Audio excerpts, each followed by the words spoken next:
نظرتون در رابطه با محمود احمدی نژاد چیه؟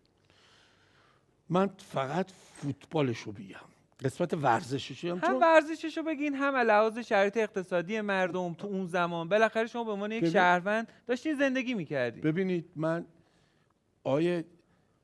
چه شرایطی رسیده به رئیس جمهور، اینم مهمه، خیلی مهمه.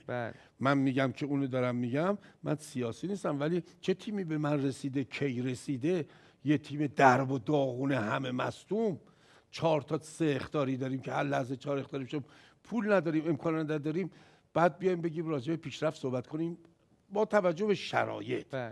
با توجه به شرایط به نظر من آدم بسیار توانمندی بود محمود احمدی نژاد. بله، به نظر من آدم بسیار توانمند بود.